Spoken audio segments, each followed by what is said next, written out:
Britain could bow down to EU demands in the latest round of Brexit negotiations next week in a desperate bid to secure a deal.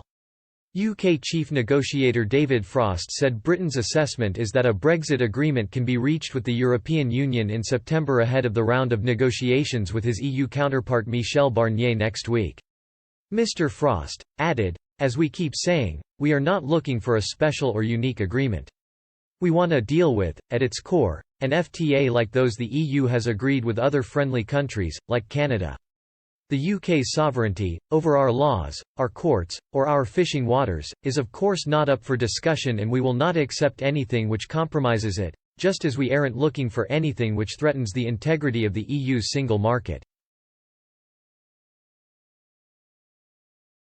50 British officials will travel to Belgium on Tuesday in an attempt to close gaps such as European boats' access to UK fishing waters after Brexit.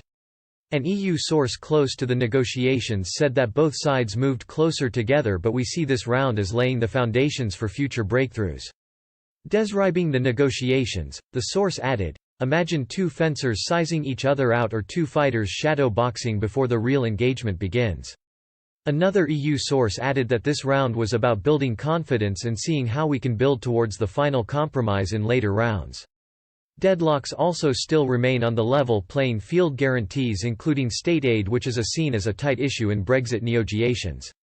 The UK, however, has hinted that it could accept the future relationship with the EU being governed by a single treaty.